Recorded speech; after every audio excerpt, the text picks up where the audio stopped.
Bem-vindos de volta ao canal. Eu sou a doutora Sara Rocha, advogada criminalista, professora de Direito Penal, e eu falei para vocês que ia entrar de férias, né? Mas estou aqui trazendo mais vídeo porque vocês me pediram muito para comentar esses casos e eu falei, não posso sair de férias antes de comentar esses casos, tá?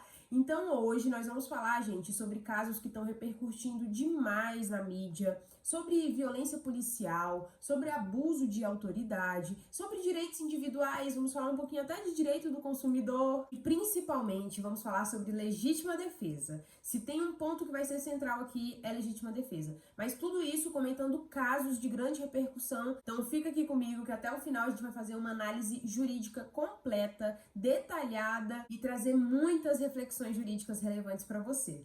Vamos lá? O primeiro caso é o caso dos policiais ali, militares, né, que jogaram o manobrista da ponte. Gente, o que aconteceu ali, né? Esse caso, gente, gerou uma grande comoção social, né?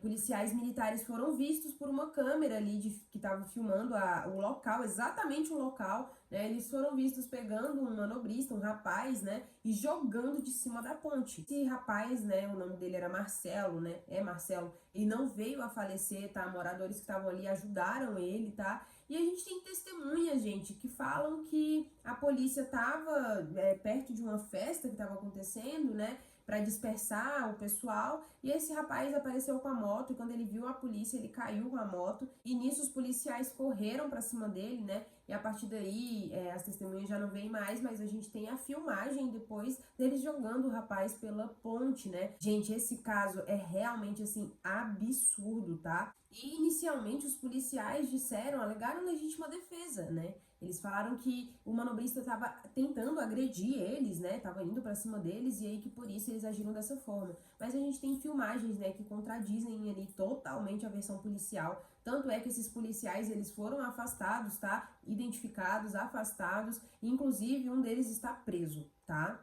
E aí a sociedade fica se perguntando, né, como que ações como essa refletem, né, o abuso de autoridade dentro de órgãos, instituições de segurança pública, né, que deveriam estar ali visando a nossa proteção, né, e eles estão ali muitas vezes fazendo o contrário disso, né, gente? Eu sei que muita gente que me segue aqui, que é inscrita aqui no canal, é policial, estuda para carreira policial e não gosta quando eu falo mal do sistema, né, do nosso sistema de segurança pública. Porém, eu de fato tenho muitas críticas ao nosso sistema de segurança pública, tá? Inclusive, assim, acho que a gente precisa de medidas drásticas, tá? Tanto para evitar esse tipo de situação, como também, a gente vai falar ainda de um próximo caso e aí eu vou trazer mais reflexões sobre isso, tá? Mas assim, pra gente falar também sobre como a polícia lidar com as pessoas que são mais vulneráveis, né? Como que a polícia lida com pessoas que são da periferia, né? Então, assim, de fato a gente vê um tratamento muito diferente da polícia,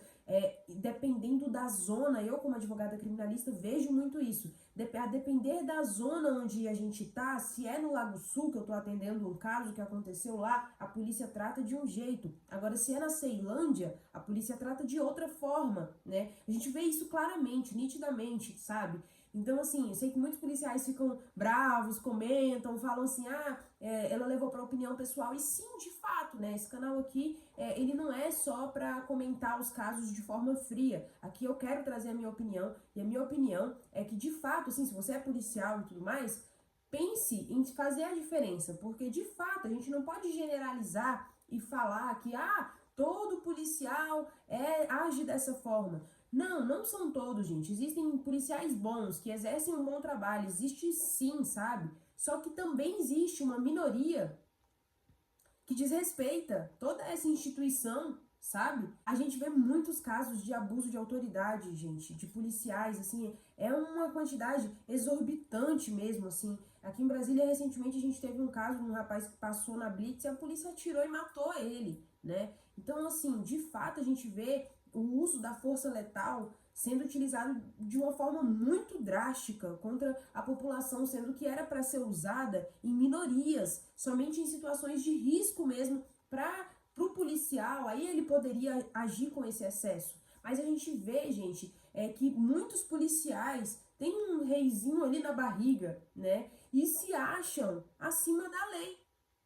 tanto quanto estão a trabalho, como também quando não estão, tá? Então, muitos policiais que agridem suas mulheres para mostrar autoridade, porque tem aquela coisa da autoridade, do poder que essa instituição traz para essas pessoas, sabe? Então, a gente vê muitas mulheres sofrendo feminicídio, abuso, violência, sabe? Não só mulheres, como a população, principalmente a população periférica e mais vulnerável, sabe? Então, de fato, acho um sistema falho, acho que esse sistema precisava de mais treinamento, os policiais, principalmente os militares, precisam de mais treinamento e precisam de recorrente avaliação psicológica e psiquiátrica para identificar se essa pessoa está em condição de continuar exercendo aquela profissão ou não, sabe? É para trazer segurança pública e não risco à sociedade. Cara, desabafei aqui. Desabafei, tá? Agora eu vou continuar falando sobre a repercussão jurídica desse caso que eu falei pra vocês do policial, né? Dos policiais militares que jogaram o manobrista da ponte. A gente tem na nossa Constituição Federal o artigo 5º, né? O artigo 5º, ele traz vários direitos, inclusive o direito à vida, que é um direito que todos têm.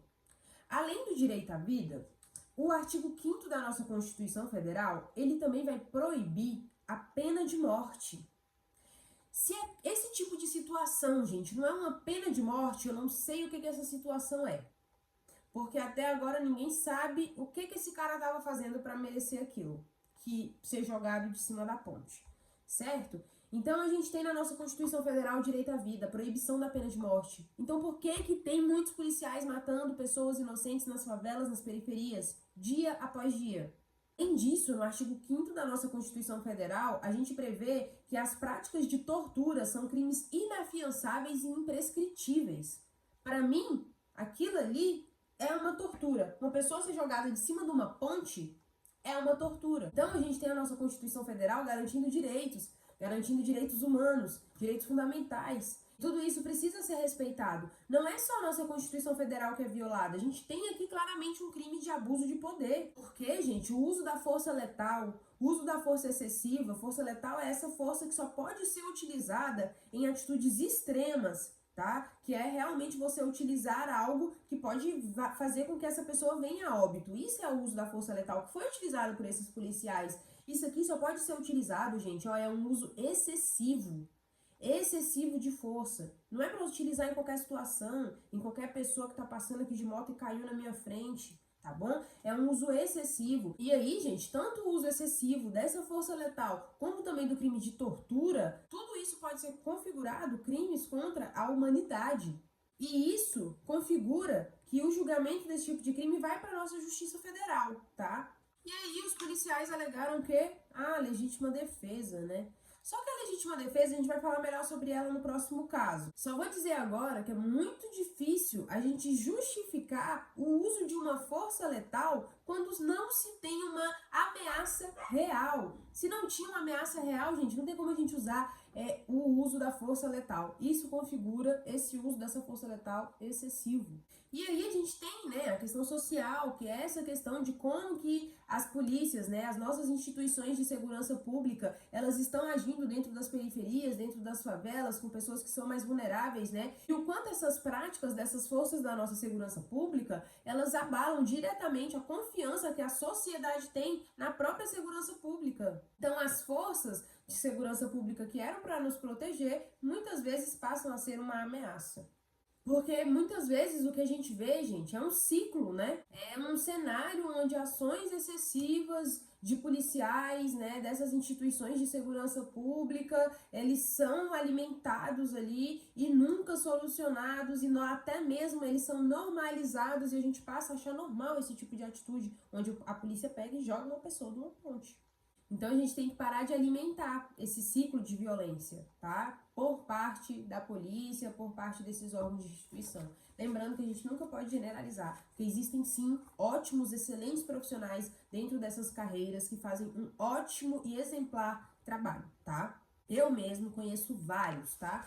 Mas, assim, principalmente por parte da PM, a gente tem muito erro. Beleza, vamos pro nosso segundo caso, gente. O caso do homem que foi morto, né?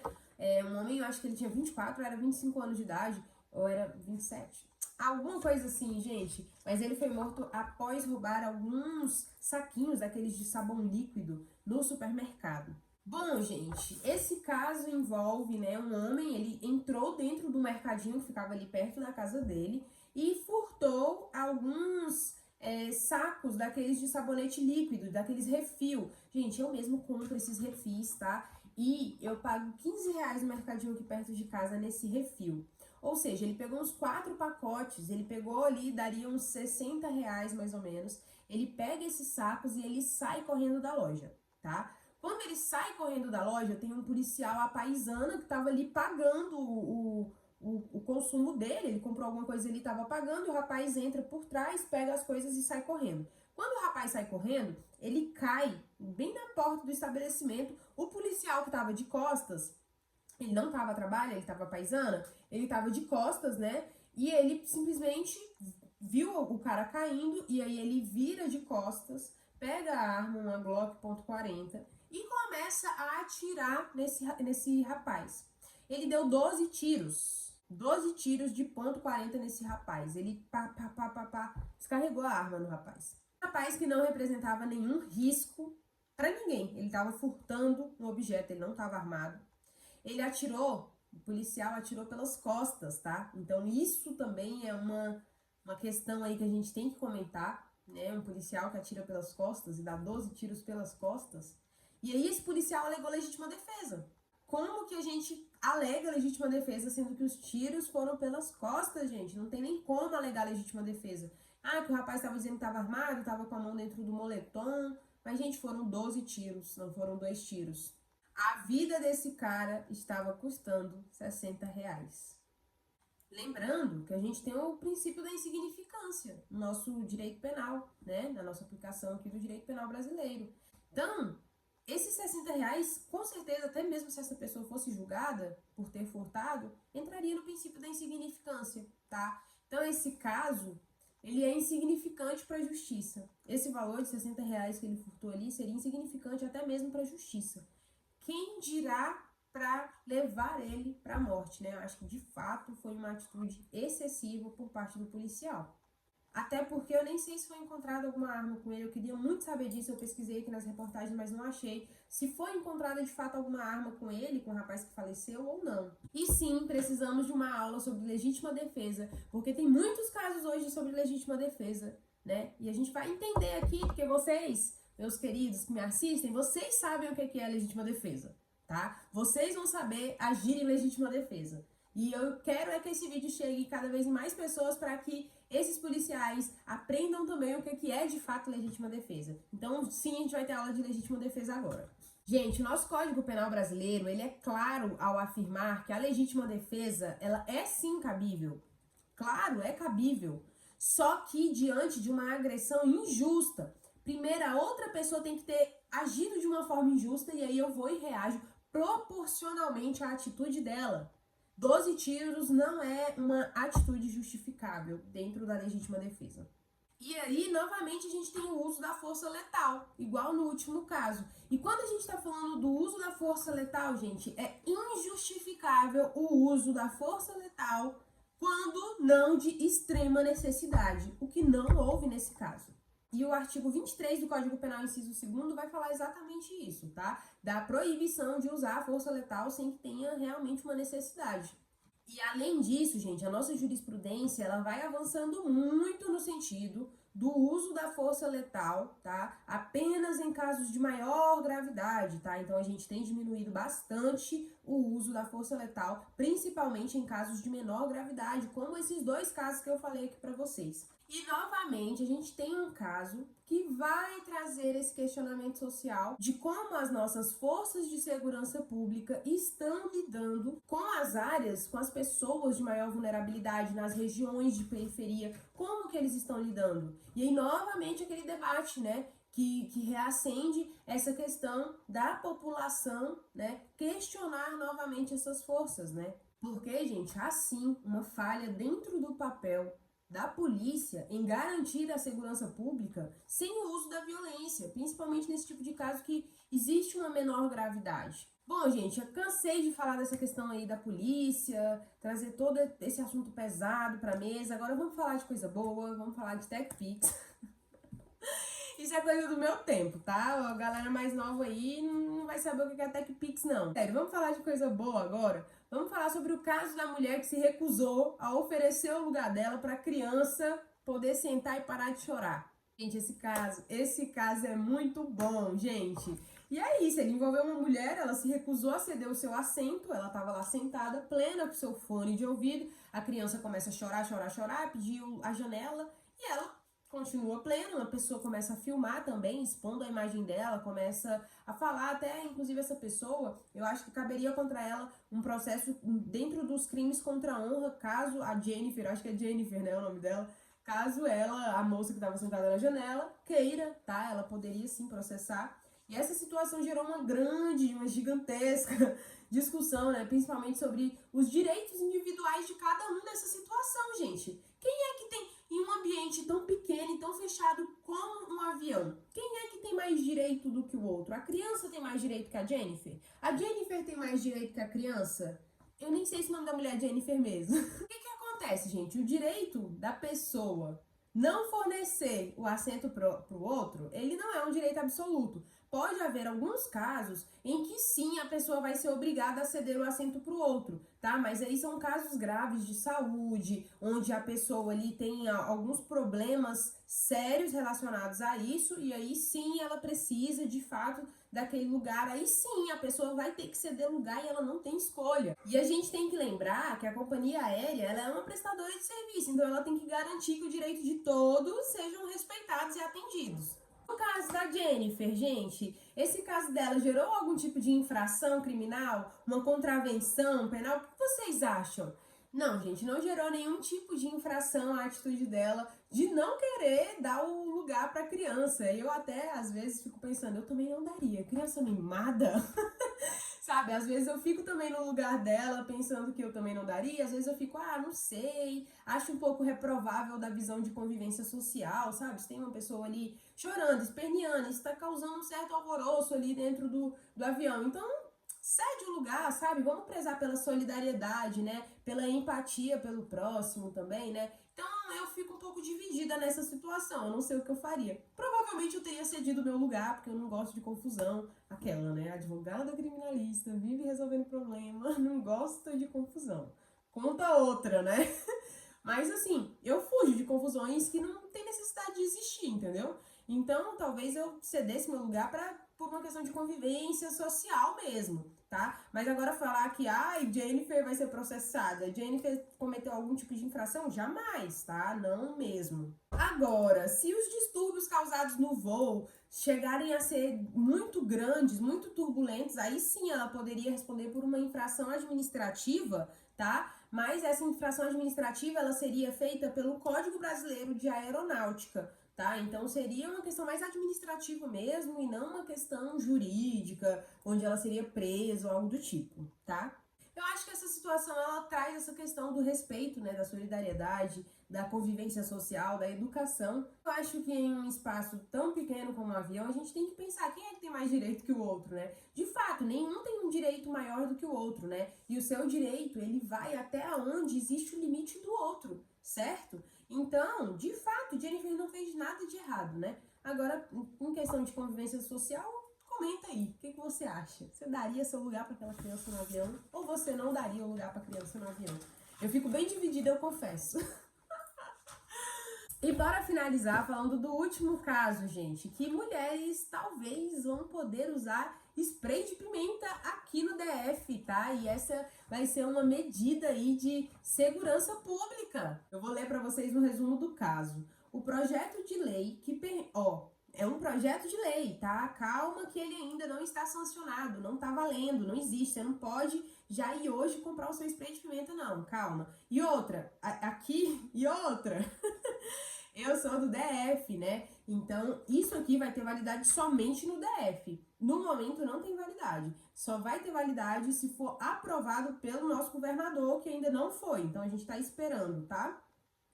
Basicamente, tem esse projeto de lei que foi aprovado na Câmara pelos deputados distritais, tá? E ele permite que o porte de spray de extratos vegetais, por exemplo, de gengibre e tudo mais, tudo isso visando mesmo a autoproteção, tá? Além desses sprays de extratos vegetais, a gente também vai poder utilizar armas de eletrochoque, taser. Adorei, gente, quero uma taser, por favor. E a gente vai poder fazer isso para legítima defesa. Legítima defesa, você não vai poder fazer isso com qualquer pessoa, não, tá? A pessoa te infernizou ali, seu namorado te infernizou, pega a taser e taca nele. Não vai ser assim, gente. É de fato quando houver um motivo justificável para você poder utilizar, beleza? E como eu disse, não está em vigor ainda, né? A Câmara aprovou, porém, agora no dia 5 de dezembro, porém, isso ainda depende da sanção do nosso governador Ibanez. Vamos ver o que ele vai decidir aí. Eu acho que vai sim, né? Aprovar e vai ter validade. Tomara que sim. Eu acho que seria importante para as mulheres, gente. Eu acho que a gente precisa, às vezes, de um spray de pimenta, assim. Eu já passei por umas situações. Se eu tivesse um spray de pimenta, uma máquina de eletrochoque. Ai, menina. Esse projeto de lei é o projeto de número 945 e ele estabelece que o spray de extratos vegetais com concentração máxima de 20%, tá? Também não é algo que vai causar a morte da outra pessoa, não, tá? É só um sprayzinho ali de autoproteção. Ele pode ser vendido para mulheres maiores de 16 anos, tá? Eu, por mim, 14 tava bom. 14 para cima já pode. Não sei se já tem maturidade, né? Mas é isso. Sem necessidade de receita médica e com algumas limitações na venda, como a comercialização restrita a estabelecimentos farmacêuticos e a quantidade máxima de 2 unidades por pessoa por mês, tá? Então vai ser essas aí as regulamentações, mas ainda tem mais coisa a ser regulamentada caso de fato venha a ser aprovado pelo nosso governador, tá? E agora o PL, projeto de lei, segue para a sanção do governador, que deve aprovar ou vetar a proposta. Caso sancionado, o projeto se tornará lei e passará a ser regulamentado para aplicação no Distrito Federal. Até lá não tem validade na prática, tá? Como eu disse para vocês, não tá valendo ainda, mas acho que vai valer.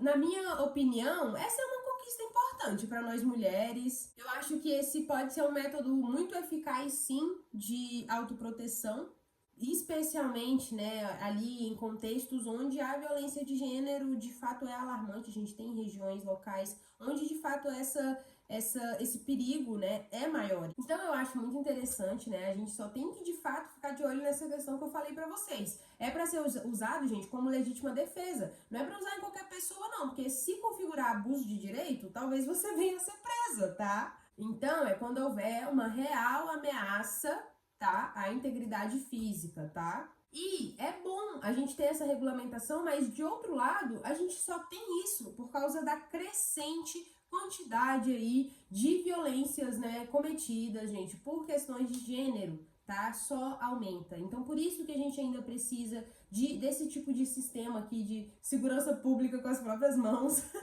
Porque, de fato, gente, mulheres são muito assediadas, muito agredidas, tá? Minha mãe mesmo, antes de ontem, passou por uma situação no estacionamento da academia, por causa de um rapaz, que, sinceramente, assim, que situação.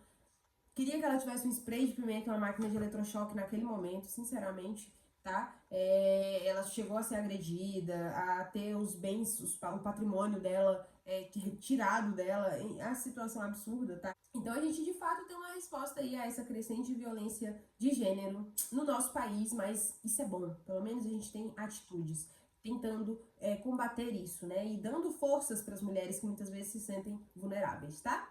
Bom, gente, esse é o vídeo de hoje. Semana que vem eu vou trazer mais conteúdo para vocês, tá? A gente vai falar sobre o STF ter definido uma quantidade ali que define usuários de...